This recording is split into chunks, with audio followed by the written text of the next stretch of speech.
I've toured with some of these artists, and I don't know what anointing you're feeling, but I felt like ASMR when we would start chewing. I was like, but I had my meeting on September 11th, the planes. 2001. Yes.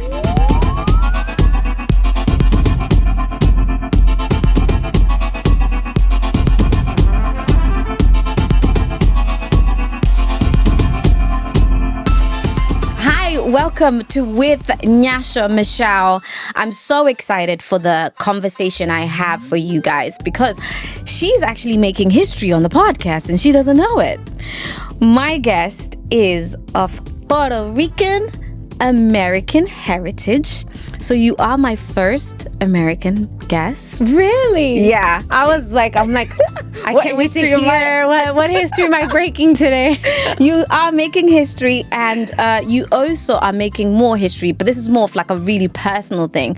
When I first met you a couple of days ago, I said to you, and I did say this to myself, I was like, gosh, you're probably thinking, oh my gosh, it's just one of those fans who come up. I've been listening to your music for a long time. Like a long time. As in, we're talking early 2000s, right? See, this is wild. And I'm telling the truth, y'all, because guys, she helped me throughout university. But if you're wondering, who are you talking about, Nyasha? I have the very talented, very gifted, anointed Blanca. How are you? What an introduction.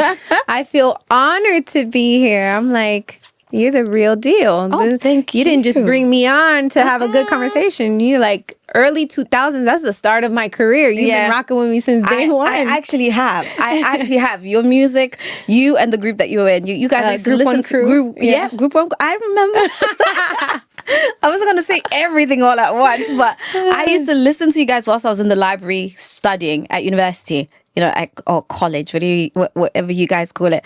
But, and you have a song that was released more recently, which all of this we're going to talk about later. But that I've been rocking that. The moment I saw that song, I was like, oh my gosh, she's back in music. And then I realized, hold up, you've been doing music before this last song, which I'm talking about. But if you want to know what song I'm talking about, make sure you keep watching, you keep listening. And if you haven't subscribed to With Nyasha Michelle, go ahead and press that button.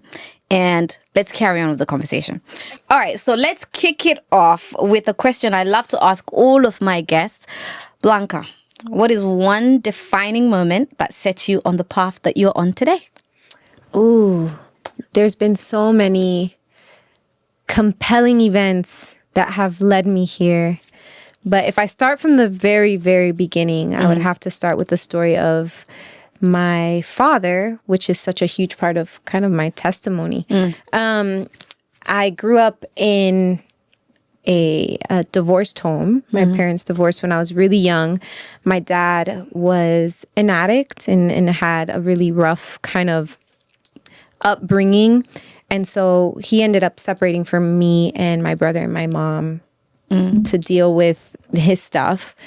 And so that was very hard in my younger years. But the crazy part and what I would say the defining moment is that my dad came back into the picture, and he had changed his life. He had given his life to the Lord. He had gotten clean, and he came to apologize to us for what he put us through in my childhood. And the reason that's so defining for me is because, one, he is kind of the marker that led me to Christ. Wow. Seeing kind of this very authentic transition and transformation. Yeah. In my dad's life, it was like a tangible way to experience it. But he was also a musician. And so my dad loved music, was super charismatic, and he ended up doing Christian salsa music in Puerto Rico. And so in two ways, I have one in my faith journey. My dad played a huge role, but also in my passion for music, I feel like a lot of that was inspired by him. Wow.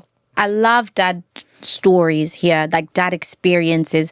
One of the previous guests we had, actually just before you, is a really well-known South African rapper called Nasty C, and he spoke about his father and the impact that his father has had in his life, especially after having lost his mother. And I think just in society, like, we need to give fathers more and more like flowers, because actually, especially those who are present, and they're not perfect, when they are present and when they're trying, the impact that they make in their children's lives, it's so phenomenal.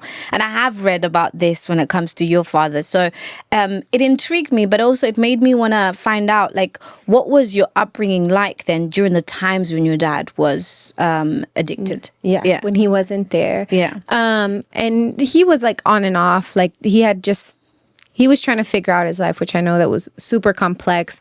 But I think I always share, I feel like not having my father present is kind of like where the seed of insecurity and doubt and just like without even knowing, a lot of that kind of took root. I dealt with abuse, you know, from a man figure that had stepped in those early years. So that was very traumatizing to deal with, and not having my father. But my mom was an incredible woman. She was our rock. My brother is 4 years older than me, so he's also kind of very paternal, like protective, and, you know, has that type of personality. But it was definitely hard without knowing, because I feel like you said it best. It's like they were doing the best that they could, I think both of my parents, but as a young girl, you're kind of just like, this is all you know. Yeah. So it's like, this is life, and we're going to survive it, and we're going to push through. But looking back, I've had to do so much work in kind of peeling back those layers and seeing where the wires got crossed, and how I can help myself so that I can be the best mother that I can for my son. Yeah. Yeah. And we'll talk about your son, London, a little bit later. We need to have a nice little, what would I say, message for London. I'll think about what that's going to be a little bit later. But and it's got a great name, by the way. Oh, it's got a great name. I agree. So I kind of alluded to it earlier. Some people watching or listening might not know who you are. So I really want them to be this to be an opportunity for them to get to know you. So you are of Puerto Rican American heritage. Yes. Yeah. So were you born and raised in Puerto Rico? When did you move to America, if that's the case? And what was it like transitioning from one culture to the other? Well, I'm from Puerto Rican descent. Both of my parents were from Puerto Rico. But I was born in New York. Oh, okay. And which, for all of those Americans, we're called New Yorkers because we've kind of like migrated to either the Bronx or Orlando. Well, that's where all the Puerto Ricans are living. But I was born in New York, and I moved to Orlando when I was very young. So I never lived in Puerto Rico, but we would go a lot. My dad was actually one of like 16 brothers and sisters. Wow. And it was 23 in total. My grandfather was a piece of work. But I would go visit all the time to like see my aunts and cousins and grandmother.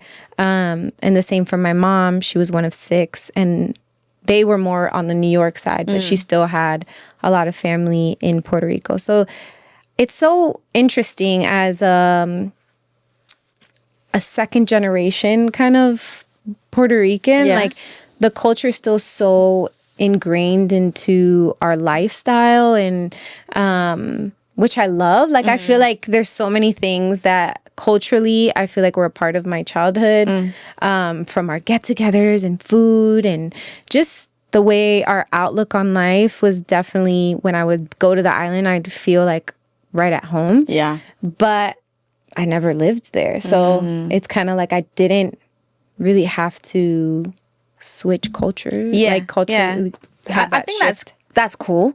Especially because quite a lot of people in London, most of us are like first gen. I was born and raised in Africa, so like I was born and raised in Zimbabwe. So yeah, and I think in the UK, quite a lot of like African people are still quite connected to their culture. Yeah. Of course, the story is completely different over in America when it comes to like African Americans. So we can relate to that. I can definitely relate to what you're saying. And it makes me wonder, when it comes to Latino Yeah. culture, right? In London. Guys, tell me if I'm wrong here. For us, yeah, we get to kind of be immersed in it or to find out about it through TV, movies, etc. But we don't really, it's not, we don't encounter as many people from that part of the world over here in the UK, unless you're in certain little like spots, right? Hot spots. So what is it like being Puerto Rican? You know, please tell me. That's so true, because I feel like, I mean, you guys have Spain. Yeah, we do, but it ain't the same. It's the different. Caribbean, you guys are Latino, Hispanic. we're They're Spanish, right? Yes, yes. And it's like, even for us in the States, it's like you have the Caribbean Latinos, Central American Latinos, and then Mexicans, like, which we're all Hispanic, but it's just a very different kind of thing. So for Puerto Ricans, Dominicans, Cubans, like, we're all like Jamaicans, like it's like that Caribbean style. We're very loud. We love music. We love to dance. We're just passionate people. And so I love that. I love that about my culture. We love our food. We love getting together and celebrating one another and finding the joy in everything. And so there's definitely so much about the Puerto Rican culture that I feel so proud of. Yeah.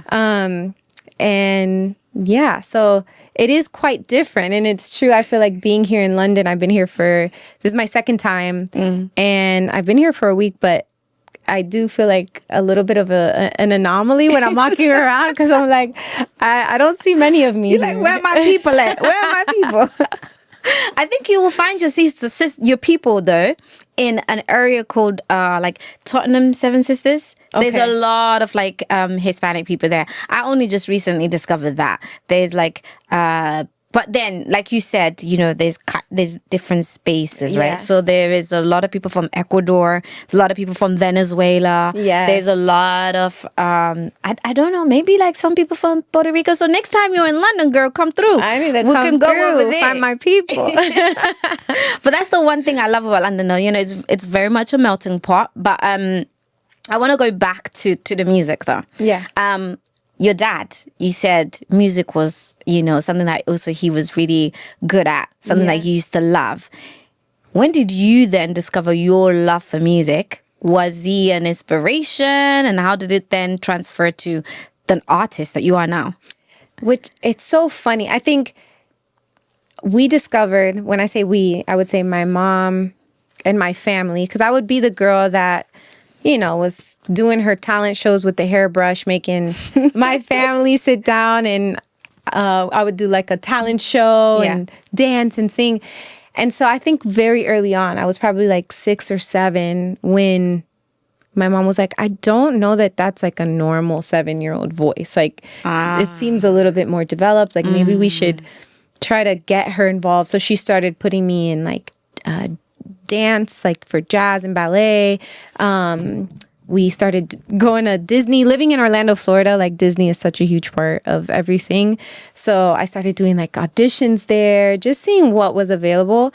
So my dad wasn't really a part of that process. But I think later on in life, even now as an adult, I'm like, I look back and see kind of this DNA of like my father and who he was. And he's since passed. But sorry to hear that. Yeah, so both of my parents have passed away. But I feel like that's why I'm so passionate about it too, even my heritage, and because it's a part of them. And like I feel like my music now, though it may not be all in Spanish or salsa like my dad, but it's like his legacy and kind of his story gets to continue on through what I'm doing. So it's really beautiful. Yeah. What was it like being a child going for auditions? I have never spoken to anyone. Well, my sister maybe, but she's different. Yeah. Okay. You guys know Natalie, right? You know, she was the first guest on the podcast. If you haven't watched that, go and watch it or listen to it. But that was very different for you, like, especially being in America. There is this, there's so many, I would say, opportunities for kids to be going here, there, and it can actually become a life where they're always going to like different auditions, etc. what was it like for you as a child being in that world? I feel like it's interesting because we weren't well off. You know, me and like my mom taking care of us, it was like we kind of struggled a bit. And so she really made an effort to try to take me to these events. But that's the thing about America. I don't know how it is here, but when you show up, I'm talking about there's 6-year-olds with resumes and headshots and like makeup on and hair. And like I would just show up there. I was just like this little Latina girl with her beat up clothes, my hair crazy. And I'm just like, I know I love to sing. Like, and sometimes it would really like impact the people that I would be singing for, like specifically at Disney and stuff. But it would always come down to like, I'm grateful because my mom kept kind of the innocence of who I was. And that's important. It really is. I'm like, I was a kid and she let me be a kid. And I would go in there and they'd be like, okay, now we need you to do a dance portion. And these girls, like some of them have been taking tap dancing and all these things for so long. And I would go there and do my hip hop. Like I would freestyle. And I'm like, I can imagine those judges and stuff were like, what is happening? But I loved that my mom just let me be creative and there was never any pressure. We would leave there and I wouldn't make it, but she'd be like, wasn't that a great experience? Like, we can try again. And so I feel like my experience in that the whole world or scene was very different than maybe some other young kids if you would have asked them, because it is wild. I think it's hectic.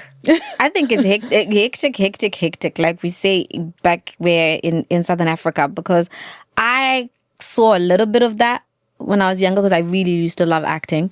And then we went to a few auditions, me and my mom, and I remember I was actually scouted for this agent.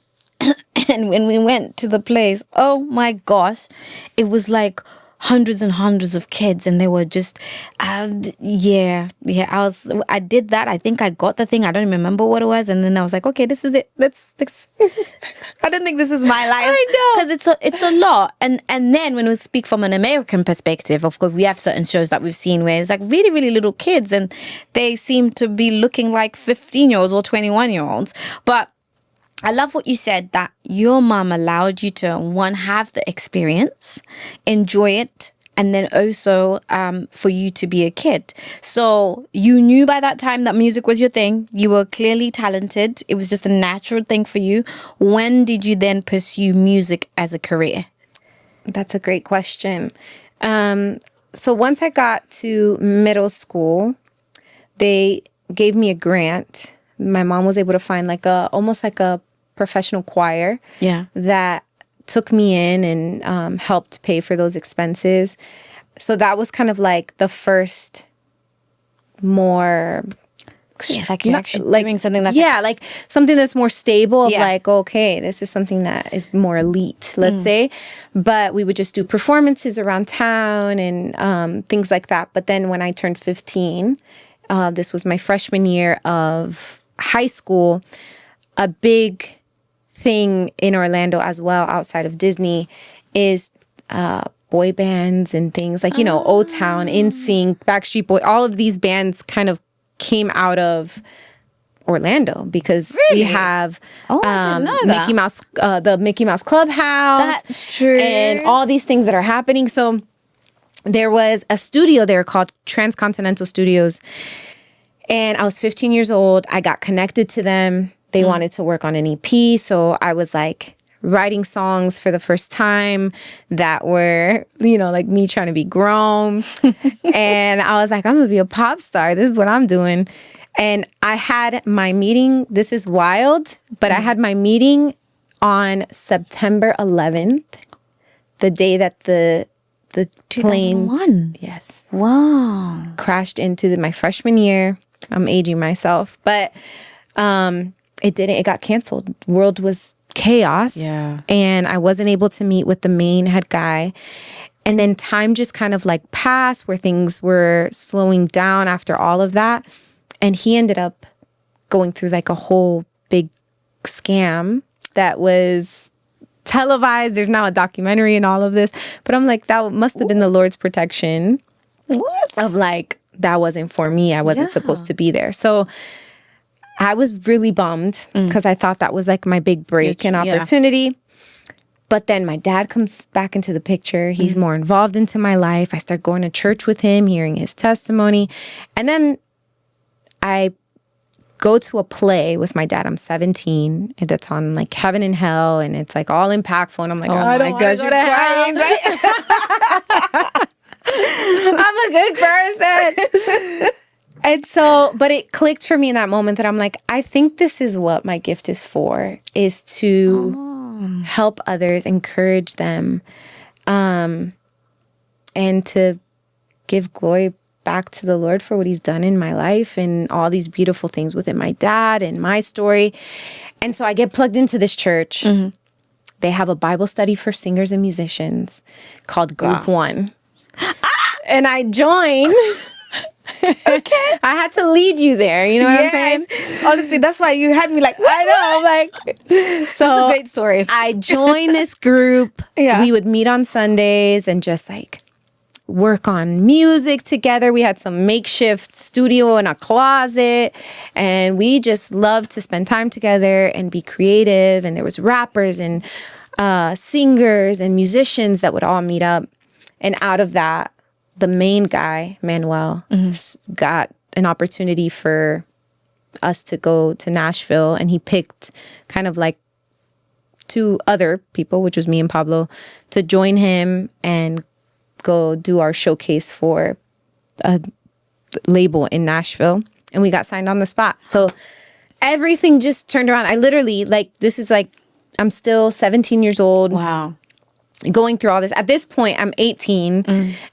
We get signed at 19, and I've been doing it ever since. Wow. Wow. And then people like me have been listening to your music.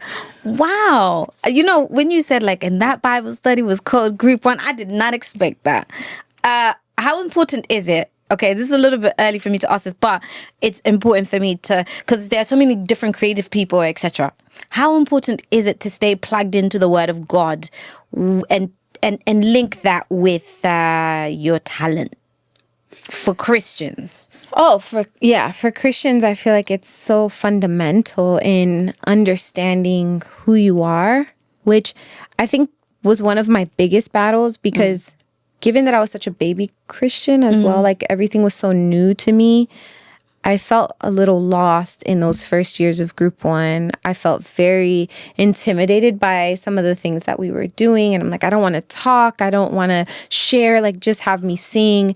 But I feel like without having that piece of like knowing who you are in Christ and understanding the Word, it's very hard to, I guess, go any deeper past that surface, because music is so powerful. It has the ability to break barriers and to reach people's hearts and to connect in a way that I find so incredibly powerful.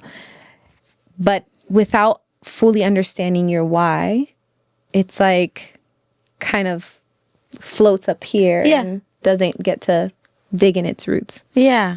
And I've got lots of questions about the music industry. Do any you want to let us know, please feel free. But did you ever experience what we sometimes see or hear of being an artist or be it solo or within a group, where the industry tries to shape you guys into who you are not? And if that ever happened to you, how difficult was it to navigate, and how did you come out of it to be? Because I believe the person I'm seeing here is authentically you, especially because of the fact that you've been in the industry for so long, and throughout the time you've maintained doing Christian music. Yeah, there's a lot of questions in there. Such a good question. No, but I feel like that's a great question.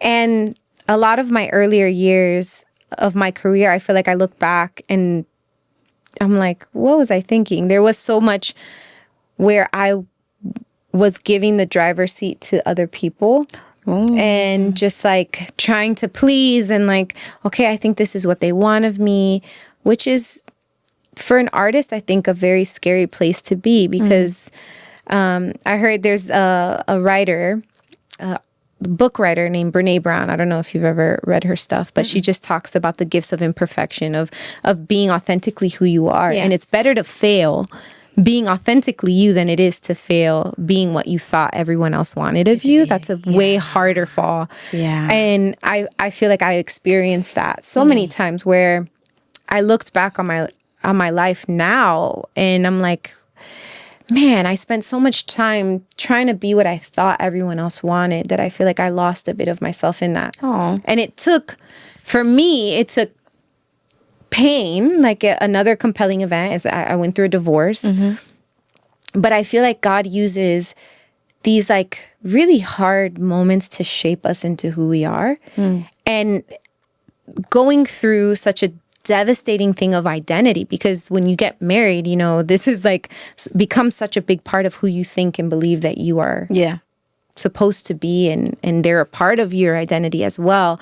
So when you lose that, it kind of hit rock bottom for me, where I was like, what am I doing? Who am I? What do I want my music to sound like? I feel like these last few years have been so encouraging to my heart, because I feel like I tapped into my little girl and just like what I wish I could have done so much sooner. Yeah. So long answer short. I think there's been many, many times where I've tried to be put in a box or molded into, hey, this is what works. You need to sound like that. And I've lost my uniqueness or the things that really make me who I am, especially as a Latina. There's so many people even to this day that are like, wait, you're Spanish? I'm like, there's a problem. If you don't even know that that's a part of who I am, which is, it's such a big part. So I feel like those are important lessons. If you're a new artist, like really dig deep into those questions of like what it is that you in your heart, in your like gut feel that God has placed there that to share with the world, because there will be so many people that are going to come in and tell you that that's not correct and what they think is the best thing for you. But really, really like being sure about what you feel that is for you is important and key for, I think, the longevity of your career. Yeah. Yeah. And you just continue to do it, I guess, because you're comfortable with who you are. Even if you have these little like, I got to change this, I got to work on that. That's fine, because that's life, right? We're always developing, but you're walking the walk as you. And it leads me to one of your albums, which is titled The Heartbreak and the Healing. Right. So you touched on it a little bit, like the fact that you went through a divorce, and from some of the stuff that I've like read, it was somewhat inspired by, this album was somewhat inspired by some of the things that you went through. Tell me about that and how. I don't know how you musicians do this, right? But how do you take the real deal, deep things going on in your life, especially the heartbreaking things, and take it from the heart and put it from pen to paper, and then it becomes music, and then it becomes, something that inspires other people, and people hear it and inspires healing. Like tell me about that album and that whole journey with that. I feel like for other artists it may be different, but I know for me specifically, I'm not a person that loves to express myself like in normal conversation. I'm a bit shy. No, I would not have thought that, guys. There's just times where it's like confrontation or hard conversations are a little difficult for me at times. And so I feel like music has become an outlet for me to express myself. It's almost like a journal where I normally maybe wouldn't articulate certain things, but in music, it feels like I have this freedom to be able to do that. And so it's been quite liberating for me to be able to create these songs. A lot of my music, if you go back, even to Shattered, the album before that, it was all about, me losing my mom. A lot of those songs were inspired by that. But it's like kind of these traumatic moments that inspire music. And so with The Heartbreak and the Healing, I felt like that was a release for me to just like kind of touch on things that I experienced from the deepest pain, with songs like Even at My Worst, to being on the other side of it with songs like The Healing or New Day, where just like, man, I feel like I'm I'm becoming this whole new person that I didn't even know existed within me. Yeah, actually, let me actually go back to, I know earlier I made a whole statement about my favorite song recently. I would just say that Are You Ready is my favorite song of 2025, right? Blanca's song. But New Day, I loved, actually. That's not, when was that? That was in 2022. Yeah, I believe it was on the Heartbreak and the Healing album. Okay, yeah. So I think that's probably when I kind of got wind of the fact that Blanca's back, or Blanca's been doing music, and and also I think it coincided with me making a conscious decision to listen to more and more Christian music, because of course it's very important. So yeah, I just wanted to say that because and then the video as well, it like really puts out that message. I think going back into the question you asked me, where it's like, did you ever try to be something else? Yeah. Like Heartbreak and the Healing to me was like the start of a new season, where I felt like I was tapping into who you see right now. Yeah. So it's funny. It makes sense. That it was like the Blanca that wasn't really being Blanca, you didn't really like connect to. And then when she started going back to like who she truly was, that's when you were like, hey, wait, Blanca's doing music. Yeah, she's back. That makes total sense. Yeah. I don't know. I think, like, of course, when you were a group run crew, I loved it. I think I loved it because of the fact that, of course, your voice and the fact that you were the only girl. Was there a time when there was No? Yeah, because you were the only girl. I used to listen to all that music. Let's just go like a little bit back. What's your one favorite song that you did with group run crew? Oh my You have to pick one. I can't even answer. I feel like I've locked those songs in a vault. I don't even remember the titles of them. I'm like, there's Forgive Me. I'm trying to think of what songs were songs that I would like. Forgive Me, I feel like that was one of our first singles ever. Yeah. But I remember shooting the video in New York and being like, this is amazing. Like, I never thought I'd be doing this. But yeah, Group One Crew, that feels like a lifetime ago. How did the separation happen? When did you guys part ways? How long were you guys together for as a group? Honestly, one of the group members left before I did. Mm-hmm. And then when I was pregnant, I knew, like, I think there's when kind of the shift started happening within my heart, where I'm like, I don't know that I'm going to continue to do this. Like in the group setting, I think I want to be a mom and I want to explore the solo stuff. And like, so I would say when I had my son, that was when we kind of parted ways, which was really hard because I think it's easy in life to make decisions when something happens like bad. Yeah. Where you're like, you broke my heart, I'm leaving, or this isn't working, I'm leaving. But we were like still in a really good place as a group. I feel like there was still room for us to like spread our wings and grow. So to make that conscious decision and be like, I think God is leading me out of this, and was really scary. It was really hard. But I'm grateful I still have a really good relationship with Manuel, which was the group member at the time that we split. And it was hard then, like we were both hurt because he was like confused and I was like, but why don't you just support me? But now we have like this incredible friendship, and I'm grateful that we were able to maintain that throughout the years. Yeah. I hope you are enjoying this episode of With Nyasha Michelle, but I did have to interrupt you a little bit to remind you, are you subscribed? I know you're enjoying the content, so make sure that you subscribe, but also don't forget to like, share, and comment. Put something in the comments there. What's your favorite bits? What's the bits that you don't like? Who do you want to see me talk to next? All right, you can go back now. So then what was it like stepping into solo shoes? How did you decide? I mean, did you decide, okay, I want my sound to be like this? Did you just kind of play it out?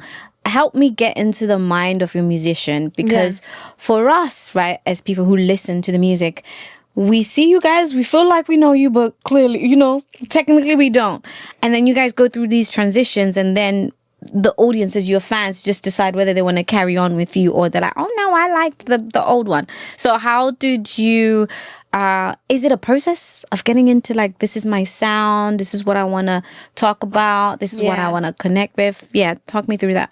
Definitely a process. I feel like that was a very hard transition because there was just so much happening at the time. I ended up losing my dad during that time and leaving the group.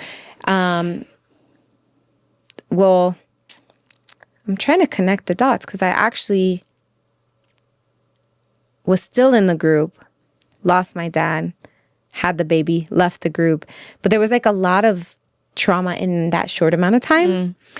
And so I remember that first album, again, not to keep harping on it, but it was just like I felt so lost in terms of like I didn't know who I was supposed to be as an artist. Yeah. And I knew who Group One was, but I had all these other voices of like, oh, this is what you need to sound like. This is what it looks like to be successful in the Christian industry. Or I would turn in demos and they're like, can you lose the vibrato, or can you sound, less urban, or just like things that kind of like would mess with my head.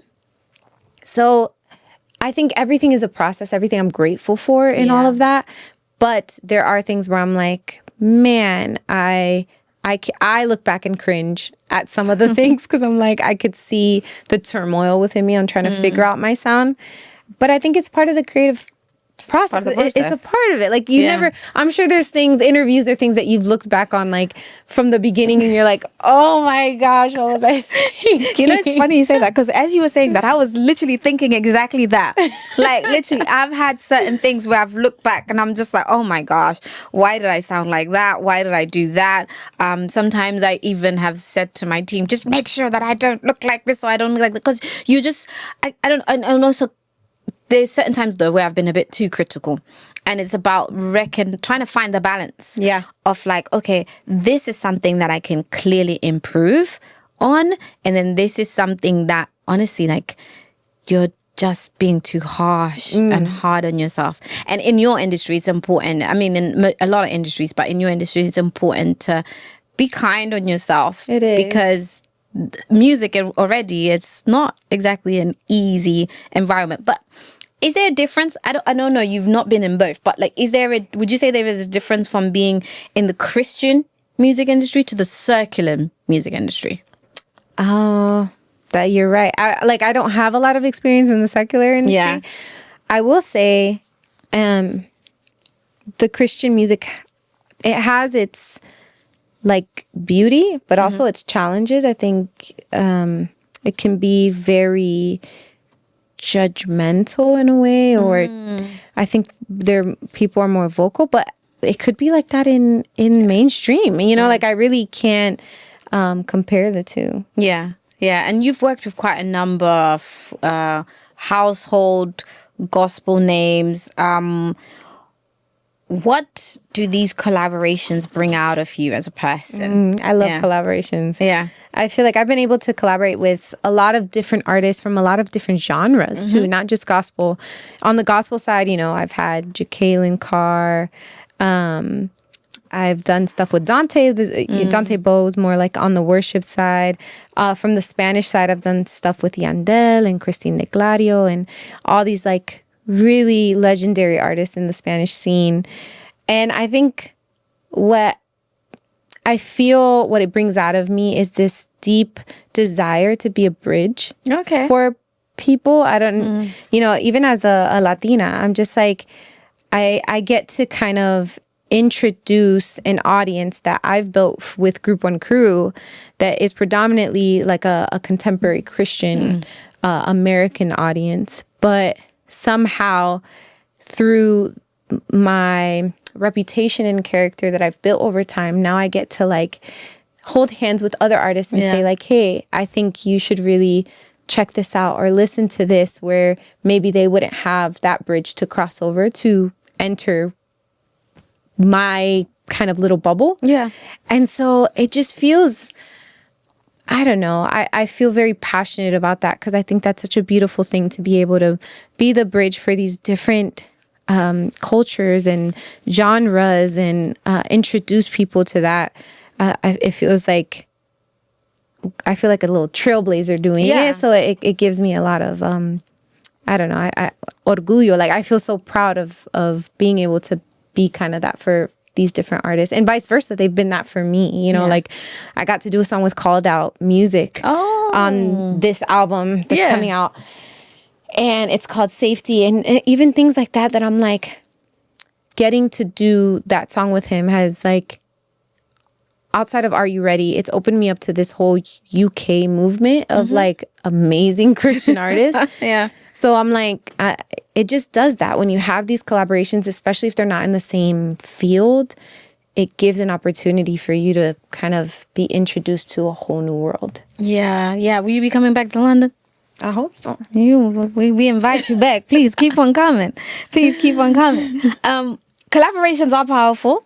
They are. I definitely think that they're really cool, especially when I find people who are, for example, when your song that you did with Jacqueline Carr. I love her voice.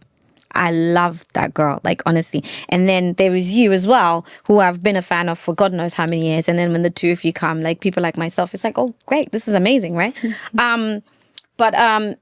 Especially within the Christian industry in America, there's been a lot of talk, particularly on social media, where there is maybe a Christian musician who does a collaboration with a secular musician, and people have a lot of opinions on that. Some people are like, hey, it's great. It's introducing Christ to people who may not even have been open to Christ.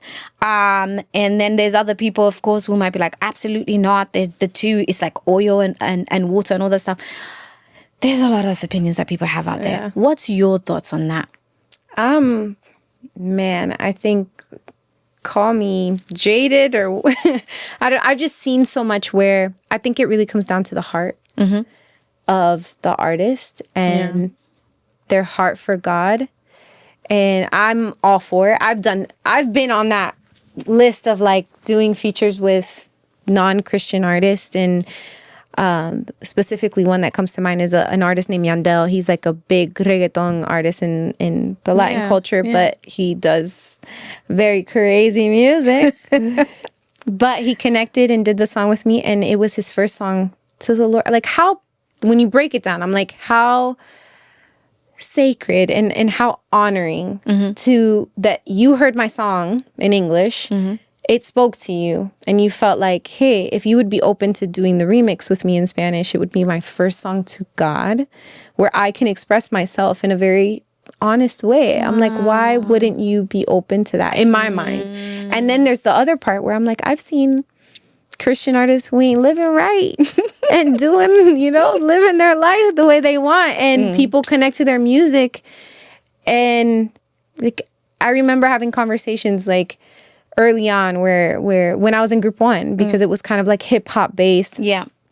My mom would have like coworkers or something and be like, yeah, the music's good, but you should really tell your daughter, like, she should do songs like insert artist that, just, I could feel the anointing on these songs. And I'm like, I've toured with some of these artists and I don't know what anointing you're feeling, but I think it could be a little jaded with your own personal preference. Does that make sense? It's absolutely. So it comes down to, for me, the heart and the mission of the artist. I would never judge a Christian artist that feels led to connect to a secular artist. Yeah. Now, if you're a Christian artist and going on a secular song talking about wilding out, then we, I don't know. There's a balance. Got it.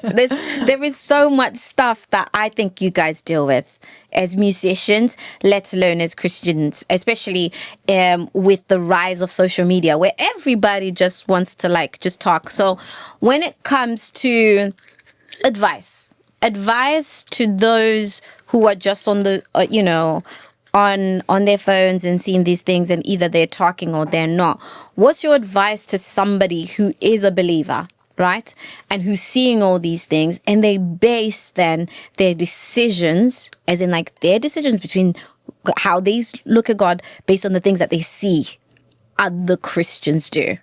What's your advice to people So like you're that? saying for people that are not Christian? People who are Christian, actually, you know what? Everybody. Because that's a good point. For everybody, because going down to the foundation of what I'm saying is that, you know, on social media, there's so many, social media has done so many great things. Yeah. But also, it's you know, just, we all feel it. Yeah, Yes, we all sis. feel it. Yeah. And they are then people who have opinions about a lot of different things. And then you see those who may have presented themselves as one way. So Christians, right? And they're probably famous or whatever. And then they have been human. Let me do it like that. Yeah. They've been human. And then some people are like, okay, no, this is why I'm not going to be a Christian, or this is why I'm not going to believe in God. This is why I'm not going to go to church anymore because of what people have done or what they haven't done. What's your opinion to someone who feels that? Or your advice, rather? my advice is one, setting the expectation of that we're all broken people, that we're all human, and understanding that like man will fail you if you put all your expectation and hope and trust in man. Like you will be disappointed in one way or another, like in people, because we're human and we are not perfect. I think there is a level of, you know, like integrity and honor and respect that you should have, especially as a believer. But I think too many times we get caught up in the excuses of, well, because this is a perfect example is like I went to therapy. It has nothing to do with religion, but I went to therapy and I remember being like, it's almost a victimizing mentality where I'm like, hey, you know, let me tell you about what happened to me and what this person did and how they made me feel. And I remember being so frustrated with my therapist because she was like, Blanca, the goal is to get you to a place that you're so regulated and organized in your mind that no one can make you feel anything. Wow. Right? Wow. And I remember being like, no, you don't get it. Like that, what they did was unfair. And it hurt me. And it's like, and I feel like sometimes now bringing it back to the Christian mindset and like we do that. It's like, oh, well, the church did this or this person did that. And that really hurt me. And, you know, so I don't even want anything to do with it. But it's like, the point is to get you to a place to understand that your connection is with the Lord. Yeah. Like, that's it, period. You know, and like, yeah, all of these things in some way or another might let you down, but that doesn't take away from like the awe and the beauty of who he is and what he's brought you through. So it's the same. Like when I look at that therapy session and that's more like talking about relationships and things in my life, it's like, I want to get to a place where no one can make me feel anything because I have this understanding of who I am in him. Yeah. You know? So, I don't know if that makes sense. It makes perfect sense. It makes perfect sense. And it leads me to the fact that you have a podcast where you've spoken openly about things. And I found it very refreshing because I know you through music. And if I know you through music and then I get to see you sit down and just talk, and you're not just talking to anyone, you're talking to your best friend, that's been quite cool. And I remember there's a clip of you where you're speaking about relationships. So tell me about your podcast. You have one that is called Taste of Grace. Yes. How did it come about? How does it feel to be a podcaster?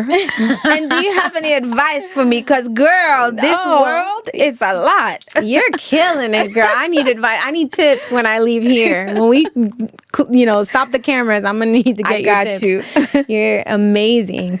But it has been so refreshing for me because even the same, like one of my prayers over this last year in this season has been like, it's easy to feel, given the amount of time that I've done it, like music, there's moments where you could feel burnt out, you know, like you're just like, am I, you know, on the right track? God, is this what I should be doing? Like, how much longer do you think I have? And I get in my head and all these things. So what the podcast provided was that prayer of like, I just want to find purpose in things that are still connected to who I am as an artist, but don't necessarily, like, the base isn't that I have to perform or sing in order for it to be accepted or kind of like taken in by people. And so I don't even know how it came about, but me and she's my makeup artist turned best friend. So now she's like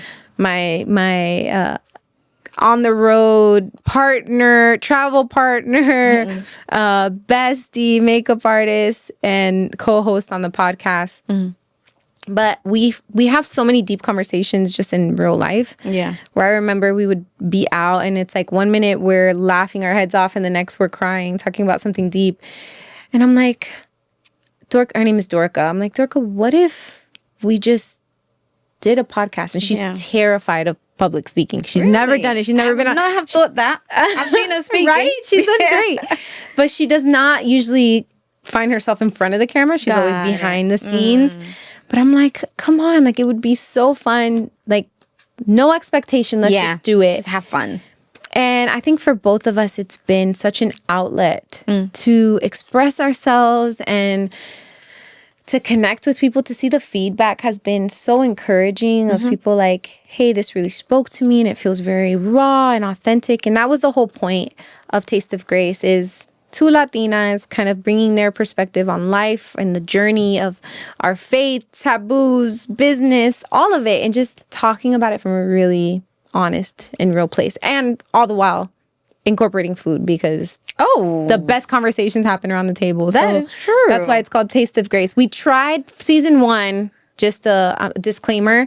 We tried doing it where we had a segment during the show that we would eat and bring in Latin cuisine for our guests and for ourselves. But my OCD-ness of like, it felt like ASMR when we would start chewing. I was like, I can't, like, midway we're getting so deep and then I'm like trying to stuff a, I don't know, churro in my mouth. I'm like, this is not working. So now we have a segment called The Last Bite, and we saved it to the end. So we kind of like recap on everything and we eat and get to showcase local restaurants and things in Orlando that are making really amazing food. That is such a great concept. That is really, really cool. Because I was going to, like, as you were talking, I was like, okay, I'm going to ask her, who cooks it? Does she cook it? But the partnership with different local restaurants is really cool. And they are Hispanic. There's so much of a rich Hispanic culture in Orlando. Yes. Like I told you, I was exchange student at University of Central Florida, and I just really loved it. And when some of my really, really good friends live in Miami, they're from Dominican Republic, Puerto Rico, everything, and I've tried all the different cuisine, which is really cool, and the dances, etc. Tried a little bit of Spanish, but that's not so easy. I've tried, and I'm like, okay, I'm gonna stick to my Shona language, which is what we speak in my country. But I love, because earlier on you said some people will be like, wait, you're Puerto Rican? And they're like surprised. So clearly you are doing more and more where people know about your culture, and some of your music incorporates Spanish as well. Is that something that you want to continue doing? And you're like, okay, this I have to do. And why is it important? Not just for you as a person, but why is it important for your people? Yeah. Man, I think going back to losing my parents, I feel like that was a defining moment of being like, why am I not connecting more to my roots and my heritage and my family? Like, what is it that I'm afraid of? And I think I did feel a little bit of intimidation because I wasn't as fluent as I would like to be in Spanish. But the more I started embracing it, I think the more I came alive in understanding who I am, because it's such a big part of me as well. And so now I see the significance of, like, even for me, there really wasn't a reference of someone that was doing things that I was doing in the industry, in the Christian industry. And so it's like going back, if I can play a role in any way to be a reference for women to come, to know that they have an opportunity and a voice to connect to their Hispanic heritage. and still kind of merge into this American ran industry. I feel honored to do that. And so I see the importance of doing that for my culture and for my people. Like they need to see a face that's proud of where she came from and is willing to, hold hands with those to come and say like, hey, I'm going to make it this far, but if that's in any way, shape or form going to help you on your journey, then I've done my job. Yeah. So I think it's quite beautiful, and I've enjoyed it so much, like getting to explore, do shows. I've done, I've gone to Guatemala, and I've gone to different Spanish cities, and just like it would be a whole part that I would just put aside had I not taken the risk to really embrace that part of me. Yeah. Yeah. So it's been quite the journey, and I'm hoping now that this album is coming out, I have a Christmas project that's coming out as well. Oh, exciting. And then I'm hoping to maybe do a Spanish UPR project next year. You should. And you should come to Spain. Spain is like just next door. Right next door. Right next door. Just hey, you're close. Let's just call it out, and we're claiming it for me to come to Spain. Yeah, definitely. But I did say at the beginning that I needed to do some type of message for your son, London. Yes. We had a conversation. Sometimes things get blurred, but you told me how you called your son. You came to that name, London. Do you want to share it? Oh, yeah. Yeah, because I think that is so cute. So I was set to come back in 2012. I was going to come on a trip for my anniversary at the time to London. We were going to do a whole kind of like little London, Paris type thing. And I got so sick, and I realized I was pregnant. And I was like, there is no way I'm going to take this trip. It was raining here. I think it was very cold. Yeah. And I was like, I'm going to suffer like feeling this way. So we had to cancel the trip. And I said, he'll become my London because I won't be able to go. And so as we were trying to find a name for him, I just kept going back to like, is that his name? Is his name London? And we would call him our London boy. And so lo and behold, I named my son London without ever coming to the city. And I came on a layover for like less than 24 hours, but it was so quick. And then this year I came and got to explore. And I was like, I really hope I like the city because I named my child. Exactly. Like, how bad would it be to hate a city and be like, sorry, son. Yeah. But now you love London, you said. I love London. Yeah. London what is the one thing, though, that you like about London that's very different from that you don't get from in America? I don't even know. I feel like I was so taken back by the cleanliness of the city, the culture of the city. Like, you guys have such an array of different people and I love that part of London. Yeah. It just like blew my mind. Yeah. And then on top of that, then you have this whole historical piece that's so different from us, but it's like getting you're getting like New York City vibes, but cleaner, but then like with history, like years and years of history. It's like so beautiful to see some of your architecture and buildings here. So I just don't even know what I was expecting, but I think when I got to take it all in, I was just like, whoa, this is probably one of my top cities that I've ever gone to. Okay. All right. Well, London, if you're watching, which I hope you will be, because your mom should share the link with you once this episode is out. My message to you from London is London loves you. Come and visit. That's it. Come and visit. Next time she's coming, make sure she brings you with her, okay? So you can experience Big Ben, Trafalgar Square, the food. There's so many different things. He'll love that. He tells me every time, he's like, when am I going to get to go? But just make sure you hold on to your phone when you come, because they like to steal phones here. Oof. Yeah. It's a wild thing. I don't know why. It's been such a great conversation with you. I have so many different questions, but I'm going to leave it for the next time you come to London.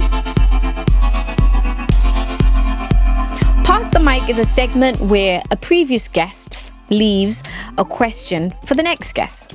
Now, your question is from South African rapper and gamer, and all-around cool person, Narcissi, aka Junior. His question is, what's the one generational curse you want to break the most? Oh my goodness. Deep, right? Super deep. Yeah. What is the one generational curse? I think when I think of generational curses for my specific family, we are a bunch of very, very strong women. And I think the misconception that I learned along the way is that showing pain is a form of weakness for who we are as women. And so though I celebrate my aunts and my mother for being some of the strongest women, like high key, that I know in my life and that I've experienced, I've had to break that for myself to say, hey, it's okay to talk through the struggles and the pain that you've gone through. It's okay to seek therapy. It's okay to cry and show that things are hard. Like, I think it's just for so long a misconception and something that we just like shoved everything down so deep. And so, yeah, I don't know if that fully answers the question, but that's something that I've seen over the generations of my family. And though they did the best with what they knew, and I'm so grateful for that, I want to now take on the torch and say, I'm going to take that strength, but also show this vulnerability that is still also very strong. Yeah. Okay, I love that. I definitely think, actually, there's a lot of strength in vulnerability. Now you get to pass the mic to my next guest. Do you have a question that you'd like to leave? I would like to ask, what would be a good question? You see how my mind shuts off? They're like, you have 5 seconds, Blanca. I know, she did say she's not really good with the quick fire, but it's okay. You can take your time. Here's one. Oh, you got one. Yeah. I feel like for my podcast, we've come to terms that food plays such a big part in our culture. Yeah. Right? So it's a way that we show love is through our food. It's a way that we feel comfort is through our food. It's some of our best memories in our childhood was around the table and somehow cooking together. You know, we would do an assembly line of all my aunts and family, like doing certain key dishes. So my question would be, what is a food item or plate that has deep rooted connection to who you are and a part of your story? I love that question. It reminds me of me. My family, being African, like food is such a major thing. So I'm excited to hear the answer from the next guest. We will let you know. I've really enjoyed this conversation. Me too. This was so easy. You made it so easy. Oh, thank you. It felt very natural. I love that. You've shared so much. I've left though really feeling like, hey, I really want to get to know more of Hispanic culture. So we're going to need to catch up again in the future, but also find out more of like your music because you've said that you've got some projects coming up, especially in Christmas, etc. And when you come back with London, make sure he comes to visit the studio. I will. Yeah. I will. We will be back. You guys heard it from her first. She will be back. Thank you so much for joining us. Thank you. Thank you guys for watching. Thank you for listening. Before we go, there are so many people here who have been inspired by your story and maybe they even want to listen to, like your podcast and your music. Tell them where they can find you.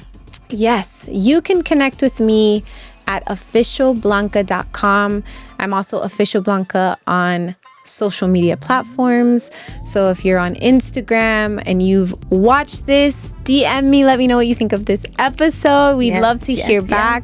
But yes, Official Blanca it is. Go to officialblanca.com. I have everything linked, or go to my Instagram at Official Blanca, and on my main page, you'll see a link there to all of the podcast stuff, the music, Spotify, Apple Music, all of it.